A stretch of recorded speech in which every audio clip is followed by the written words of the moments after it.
नमस्कार, मी Manjit More. H for हिस्ट्रीचा हा जो कार्यक्रम आहे, गोष्टी ज्याच्यामध्ये मी इतिहासाबद्दल बोलतो, त्याच्यामध्ये आज आपण पाहू की ईस्ट इंडिया कंपनी ही कशी फॉर्म झाली. 22 सप्टेंबर 1599ला लॉर्ड मेयरच्या अध्यक्षतेखाली लंडनला एक बैठक झाली, एक मीटिंग झाली.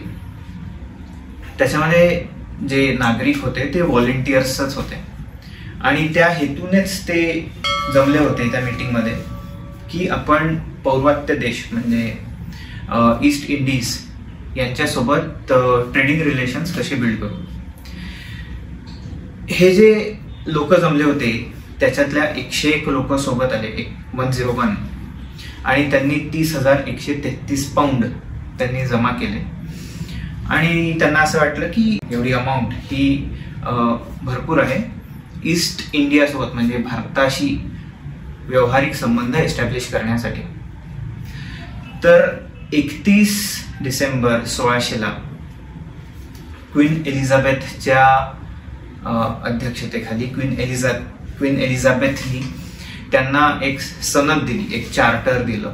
त्या चार्टरमध्ये हे लिहिलं होतं की 15 वर्ष, इथून 15 वर्ष ही जी लोक आहेत, यांनी ही जी कंपनी फॉर्म केली आहे, त्यांना भारतासोबत ट्रेड रिलेशन्स एस्टॅब्लिश करण्याची मोनोपोली ही त्या राणींनी त्याच्यात लिहून दिली होती. हा प्रदेश कुठला हे बघायचं झालं तर हा प्रदेश येतो स्ट्रेट ऑफ मॅगेलन आणि Cape of Good Hope, South Africa. Of course तेव्हा या कंपनीचं नाव ईस्ट इंडिया कंपनी नव्हतं. त्यावेळेस त्या कंपनीचं नाव होतं Company of Merchants of London Trading into East Indies. तर आता जेव्हा त्या राणींनी चार्टर दिलं आणि या लोकांना आता ते जहाज, ती एक्सपिडिशन आता सुरू करायची, मग ते जहाज जमवणं सुरू झालं असावं. आणि मग तेव्हा त्यांना हे रिअलाइज झालं की हे जे भांडवल आपण जमा केलं आहे 30,133 पाऊंड, ते काही पुरेसं नाही आहे. आणि एवढ्या कमी भांडवलात काही आपण हा सी वॉयेज, ही एक्सपिडिशन, हे ट्रेडिंग रिलेशन्स एस्टॅब्लिश करणं वगैरे हे काही शक्य नाही आहे. तर त्यांची परत बैठक झाली. त्यांनी रिकॅल्क्युलेट केलं की आपण जे एस्टिमेट्स दिले होते ते बरोबर आहे का. मग त्या रिकॅल्क्युलेशनमध्ये त्यांनी परत जे एक नवीन अमाऊंट काढली की एवढे तरी मिनिमम लागतील आपल्याला. ती अमाऊंट होती 68,373. आता त्यांचं जे इनिशियल एस्टिमेट होतं ते 100% चुकलेलं होतं. तर हे माझ्या कॉर्पोरेटमध्ये काम करणाऱ्या मित्रांसाठी आणि मैत्रिणींसाठी हे मी सांगू इच्छितो की एस्टिमेट्स काही फक्त आपलेच चुकतात अशातला भाग नाही.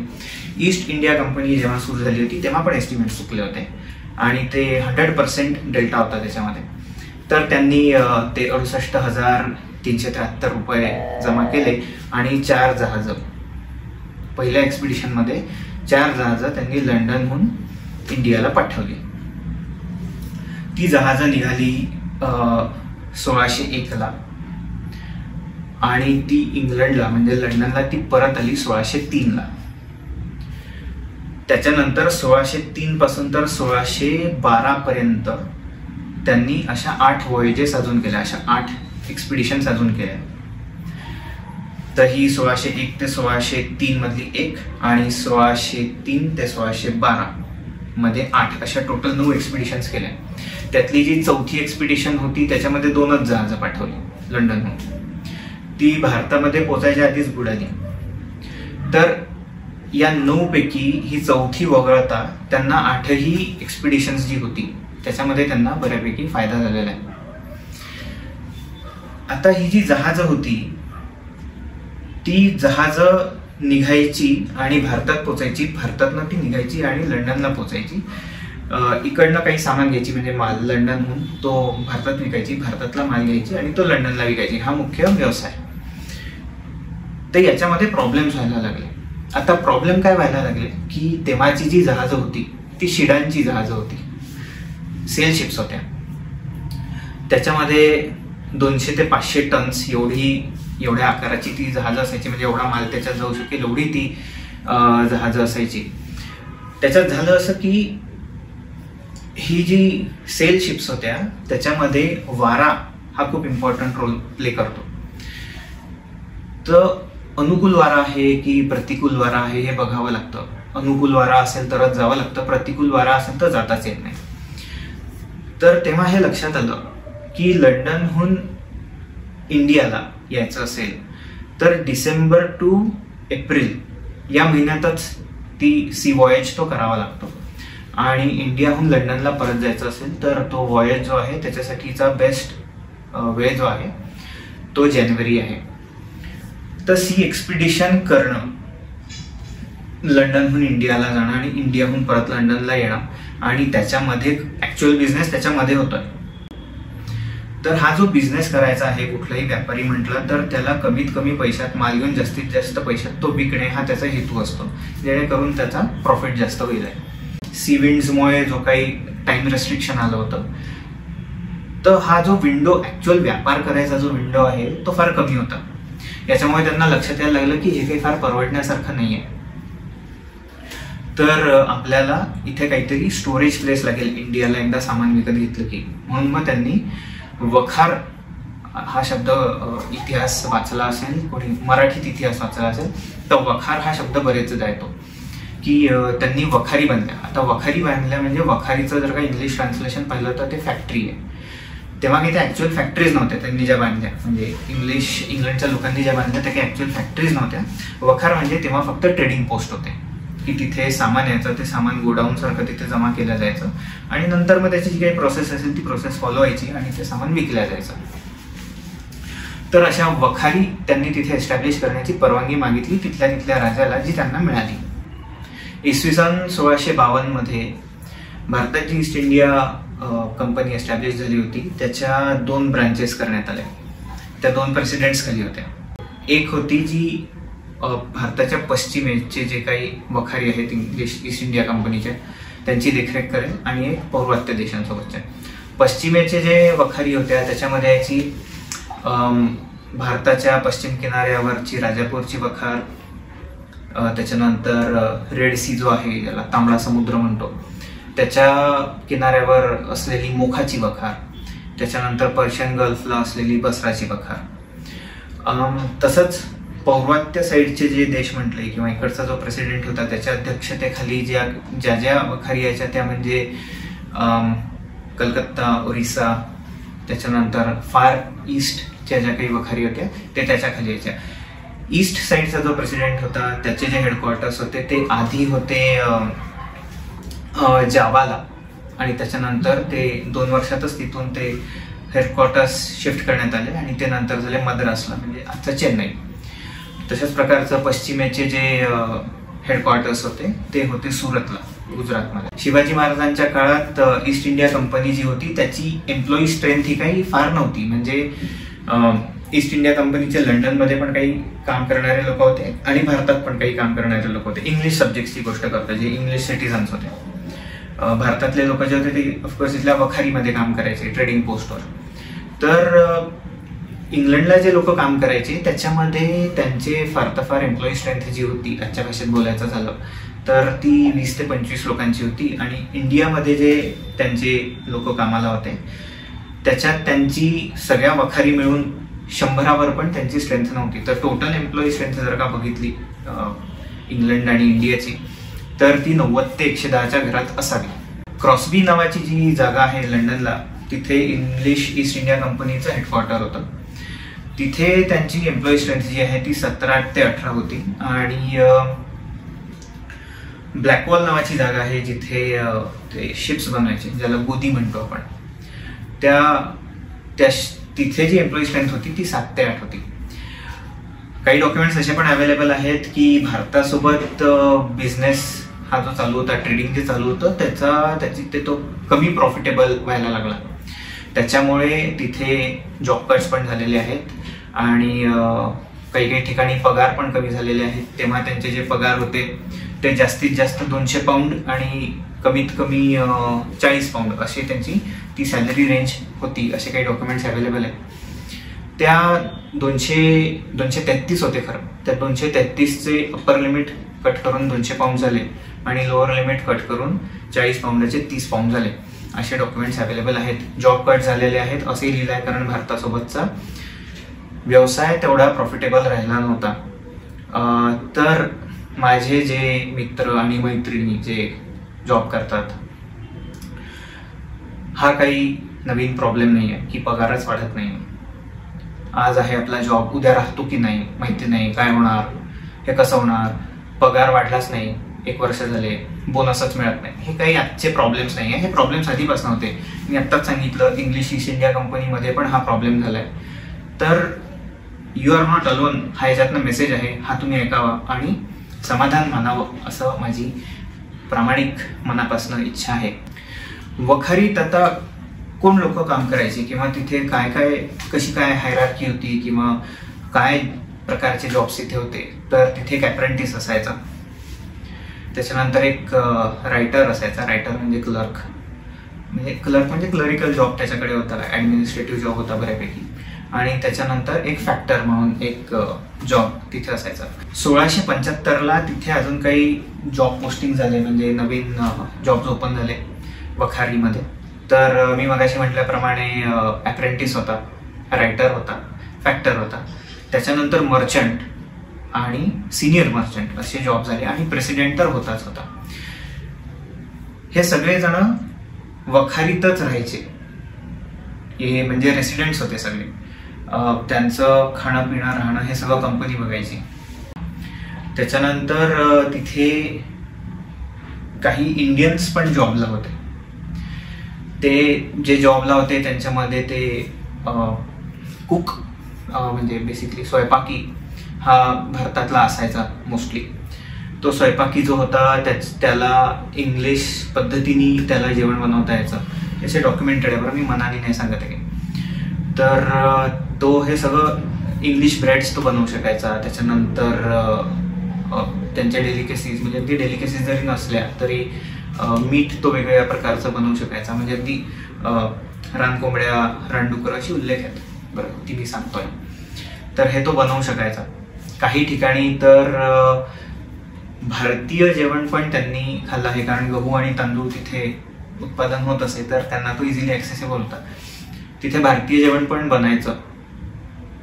खिरचरी असा शब्द आहे म्हणजे खिचडी, आणि एका ठिकाणी मँगो अचार असा पण उल्लेख आहे. तर या गोष्टी पण ते खायचे, हे डॉक्युमेंटमध्ये त्यांनी लिहून ठेवलेलं आहे बरं का, मी आपल्या खरंच मनाने काही नाही सांगत आहे. त्याच्यानंतर जसे हे स्वयंपाकी होते तसे ते मेण्याच्या पुढे किंवा पालखीच्या पुढे जाणारे टॉर्च बिअरर्स असतात, पॅलिंक्विन बिअरर्स असतात, हे लोक पण त्याच्यामध्ये होते. अजून त्याच्यानंतर एक नवीन पोस्ट त्यांनी, पोस्टही नव्हती, कॉन्ट्रॅक्ट सारखं होतं की व्यापार करताना त्यांना इतर भाषा म्हणजे हिंदी, हिंदुस्थानी ही भाषा त्यांना यायला पाहिजे, म्हणून तशी भाषा शिकवून घ्या. तशी भाषा त्यांनी शिकण्याची गरज होती, जेणेकरून ते व्यापार अजून चांगल्या पद्धतीने करू शकते. म्हणून त्यांनी इंग्लिश ट्युटर इतर देशीय भाषा जो शिकवेल असा ट्युटर ठेवला होता. एका पत्रामध्ये लिहून पाठवलं आहे की असा ट्युटर आहे जो आम्हाला अमुक अमुक भाषा शिकवतो, म्हणजे इतर देशीय भाषा शिकवतो, हिंदी ती. आणि जो कोणी ही भाषा एक्सेल करेल, इंग्लिश लोक जे आले होते त्यांच्यातली जो कोणी ही भाषा एक्सेल करेल त्याला 20 पाऊंड 20 पाउंड्स हा इनाम मिळायचा. तर अशा बऱ्याच लहानसहान गोष्टी, बऱ्याच काही गोष्टी त्यांनी केल्या होत्या. आता इंग्लिश लोकांच्या जशा वखारी होत्या तसे त्यांच्याकडे काही किल्ले पण होते. जसं मद्रासला किल्ला होता, मुंबई हे त्यांच्याकडे होतं. मुंबईची स्टोरी फार इंटरेस्टिंग आहे. इंग्लंडचे लोक किंवा इंग्लिश लोक हे काही पहिले नव्हते भारतात आलेले युरोपमधनं. त्याच्या आधी पोर्तुगीज लोक आले होते, डच लोक आले होते. तर 1661 मध्ये किंग चार्ल्स जो आहे त्याचं लग्न झालं प्रिन्सेस ब्रॅगॅन्झाशी, जी पोर्तुगालची होती, पोर्तुगालची राजकन्या होती ती. तिच्याशी त्याचं लग्न झालं आणि पोर्तुगालच्या राजांनी मुंबई हा जो प्रांत आहे त्याआधी पोर्तुगालच्या राजाकडे होता, ते त्यांनी चार्ल्सला हुंड्यामध्ये दिलेला आहे. तर हा जो चार्ल्स होता, किंग चार्ल्स, त्यांनी एब्राहम शिपमन नावाच्या माणसाला मुंबईची देखरेख करण्यासाठी त्याची नेमणूक केली. आणि जवळजवळ 500 लोक त्यांनी मुंबईचा ताबा घेण्यासाठी पाठवलं. की आता त्या आधी ऑफकोर्स ते पोर्तुगालकडे होतं तर त्याची लोक तिथे होती. आता हुंड्यामध्ये इंग्लिश याला मिळाली आहे तर इंग्लंडचे लोक तिथे जाणार म्हणजे ताबा घेणार. तर यांनी 500 लोक पाठवली. ती 500 लोक 5 जहाजांवर अर्ल ऑफ मलबरो याच्या देखरेखीखाली तिथे गेली. आता ती लोक तिथे पोचली आणि त्यांनी बेटाचा ताबा मागितला की आम्हाला मुंबई बेट आता हुंड्यामध्ये मिळाला आहे तर आम्हाला त्याचा ताबा द्या. तर पोर्तुगालच्या लोकांनी तिथे जे कोणी होते पोर्तुगालचे लोक त्यांनी काही ते ताबा द्यायला नाही म्हटलं. काही ना काही कारण सांगितलं, नाही असं नाही तसं नाही, आमच्याकडे डॉक्युमेंट्सच नाही, कारणं तर भरपूर देता येतात. तर तशी त्यांनी कारणं दिली की आमच्याकडे हे नाही. 1662 हे इंग्लंडची लोक तिथे पोचली ताबा घेण्यासाठी. 3 वर्ष या पोर्तुगालच्या लोकांनी त्यांना थोडक्यात आपण ज्याला म्हणतो की लटकवून ठेवलं की 3 वर्ष ताबाच नाही दिला. शेवटी फेब्रुवारी 1665 मध्ये त्यांनी मुंबई हे इंग्लंडच्या लोकांच्या हवाली केलं आणि ते तिथून निघून गेले. तेव्हाचं मुंबई लहान होतं, ते काही आजच्या मुंबई एवढं विस्तृत नव्हतं. तेव्हा बेसिकली 7 बेटं होती. त्याच्यातली काही म्हणजे माहीम, परळ किंवा पार्ले, शिव, सायन, वडाळा होतं, त्याच्यानंतर वर्ली होतं, अजून माझगाव होतं. अशी काही ती बेटं होती जी यांच्या हातात दिली तेव्हाचं मुंबई. आणि त्याच्या दक्षिणेला गेलं की तिथे एक आजचं जे कोलाबा आहे साऊथ मोस्ट पॉइंट जो मुंबईचा आहे साऊथ बॉम्बे, त्याच्याहून थोडंसं वरती एक आयलँड होतं. त्याला ते ओल्ड वुमन्स आयलँडच म्हणायचे. तर ते ओल्ड वुमन्स आयलँड दिलं आणि त्याच्या पूर्वेला अजून 2 आयलँड होती. एकाचं नाव होतं क्रॉस आयलँड आणि एकाचं नाव होतं बुचर्स आयलँड. ही अजून 2 आयलँड्स अशी मिळून ही मुंबई इंग्लिश लोकांच्या स्वाधीन झाली. तेव्हा टोटल लोकसंख्या मुंबईची जी काही असावी ती 20 ते 25 हजाराच्या आतबाहेर होती. असं करून हा इंग्रजांचा पूर्ण कारभार हळूहळू वाढत गेला. इंग्लिश ईस्ट इंडिया कंपनीची स्थापना झाली होती ॲज अ ट्रेडिंग कंपनी. जसं मी सांगितलं त्याचं आधीचं नाव जे होतं ते Company of Merchants of London Trading into East Indies. इथून त्यांच्या ईस्टवर्ड जर्नीला सुरुवात झाली. सुरुवात ट्रेडिंग पासून झाली, त्याचा शेवट कुठे झाला हे सांगायला माझी गरज नाही. आजचा व्हिडिओ मी फक्त याच्यासाठी बनवला की नेहमीच काय आपलं लालभडक काहीतरी सांगायचं किंवा अशा बऱ्याच गोष्टी आपल्या इतिहासात आहे ज्या नेहमीच युद्ध आणि नेहमीच कुठल्या तरी वॉर स्ट्रॅटेजीज होतात आहे, कुठेतरी षडयंत्र होत आहे. नेहमी काही अशाच गोष्टी नाही आहेत. काही गोष्टी अशा आहेत ज्या फक्त माहिती असलेल्या चांगल्या असतात. म्हणून म्हटलं एक लाईट व्हिडिओ करावा की ईस्ट इंडिया कंपनी चालू कशी झाली, संपली कुठे हे तर सगळ्यांनाच माहिती आहे, पण चालू अशी झाली. तसेच पुढे काही आपण व्हिडिओ करू ज्याच्यामध्ये मी बोलेल की पोर्तुगीज लोक भारतात आले तर कुठून आले, कसे आले, त्यांचा रूट काय होता, इंटेंट काय होता हे तर सगळ्यांनाच माहिती आहे. डच आले, त्यांनी काय केलं, समुद्रावरची सगळ्यात स्ट्रॉंगेस्ट पॉवर कोण होती, ब्रिटिश होती, नाही ते आपण बघू. तर आजचा व्हिडिओ मी इथेच संपवतो. एक लाईट व्हिडिओ म्हणून मी आज बऱ्याच रात्री खरं मी हा व्हिडिओ शूट करतोय. तर मी पण आजचा व्हिडिओ इथेच संपवतो, पॅकअप करतो. आणि होपफुली तुम्हाला व्हिडिओ आवडला असेल तर तुम्ही मला थम्सअप द्या, लाईक करा, शेअर करा आणि अजून मला काही तुम्हाला वाटत असेल तर कमेंट्समध्ये लिहून पाठवा. मी पुढे अजूनही असे काही व्हिडिओज बनवेन आणि ते तुमच्यासमोर ठेवेन. थँक्यू सो मच हा व्हिडिओ बघितल्याबद्दल. Bye bye.